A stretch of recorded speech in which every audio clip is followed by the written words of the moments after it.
सुख नाही है नाथ अथाहिन में, सुख नाही है शत्रु परास्त किए,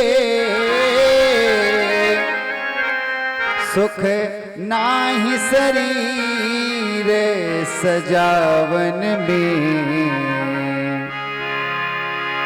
तुलसी अस जानी भजो गौरी, सुख है भगवान के पाइन में।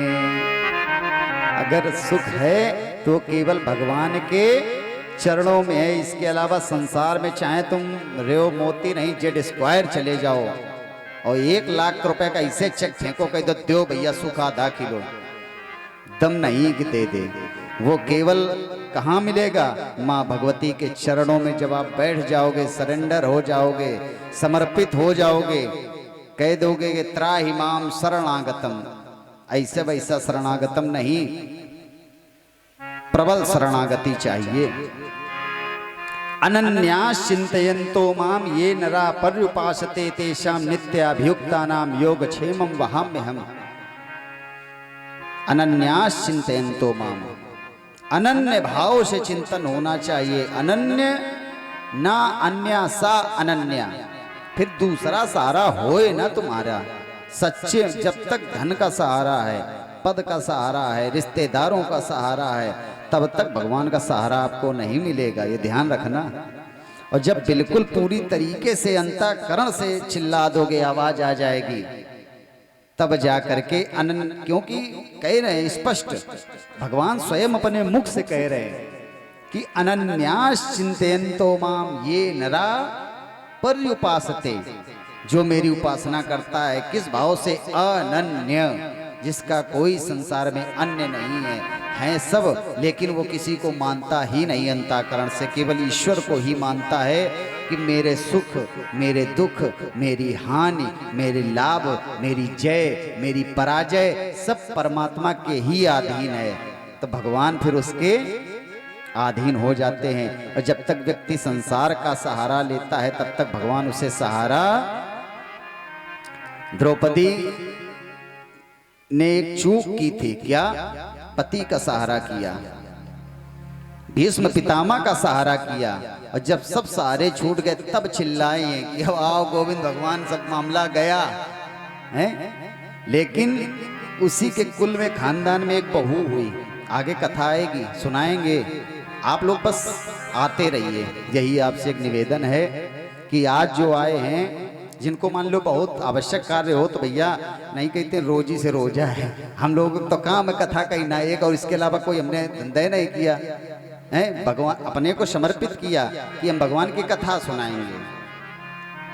अध्ययन तो करते रहे, इंजीनियरिंग की पढ़ाई करी, लेकिन अंत में दिमाग यहीं लगा कि संसार में भटकने से कुछ नहीं है, समर्पित कर दो यार।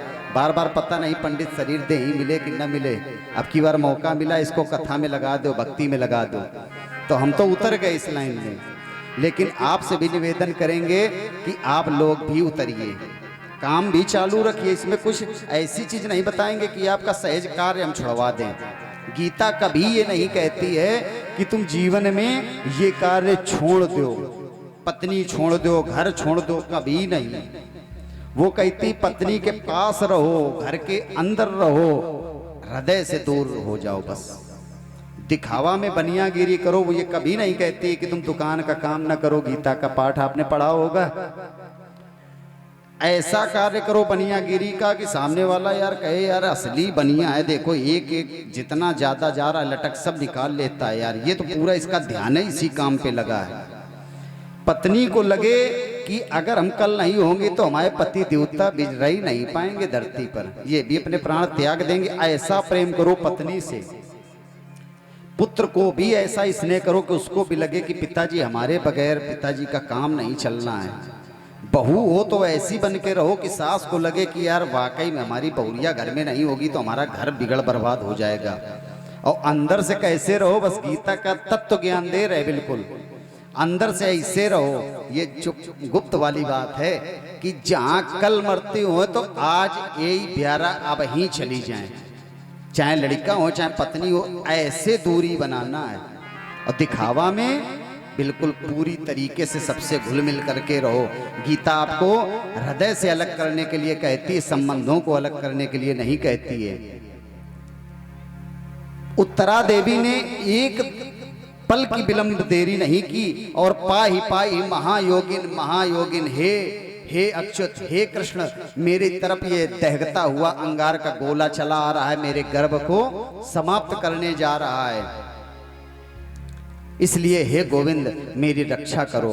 परीक्षित जी की माता जी तब जाकर के भगवान गर्भ में गए। जब तक व्यक्ति को संसार का सहारा रहेगा, अपने बल का, पद का, पैसे का सहारा, तब तक भगवान का सहारा नहीं प्राप्त हो सकता है। सच्चा सुख भगवान के धर्मम भजस्सु सततम त्यज लोक धर्मान, ये लोक के जो धर्म हैं इनको भी निभाओ, इनको भी निभाओ और इनसे किनारा करते चलो, धीरे धीरे तैयारी करते चलो, क्योंकि इस जीवन का कोई भरोसा नहीं है। पिछली लहर में ना जाने कितने लोग चले गए जो जाने वाले नहीं थे, और अभी भी कोई निश्चित नहीं है कि कब कहाँ क्या हो जाए, इसलिए अपनी तैयारी मजबूत पर। तैयारी में क्या, शमशान भूमि नहीं जाना है, केवल अपने आप को संसार से दूर करना है और ईश्वर के निकट करना है, बस कुछ नहीं करना है। आपका पद, आपकी पैसा, आपका ज्ञान, आपका किया हुआ सत्कर्म, आपकी पूजा, आपका पाठ, ये कोई ले नहीं सकता है। ये आपका जहाँ जन्म लोगे वहाँ तुरंत डिलीवर कर दिया जाएगा। जैसे आज हम लोग कोई चीज़ बुक करते हैं ना, डिलीवरी आ जाती है। तो जितना आपका ज्ञान है, ध्यान है, साधना है, योग है, ये कभी समाप्त नहीं होता, वहीं से चालू होगा जहाँ से छूटा था। आप देखते होंगे 5-5 वर्ष के छोटे बच्चे ऐसा दिखते हैं, ऐसा तबला बजा देते हैं, ऐसा गा देते हैं, देख के आदमी कहता है अरे यार उम्र तो 20 की 5 वर्ष की है, देखो यार कितना विद्वान है, कौटिल्य। तो ये विद्वान कुछ नहीं, इसकी पूर्व जन्म की इतनी साधना है, बस आते आते बस रिन्यू हो गया, कर दिया गया।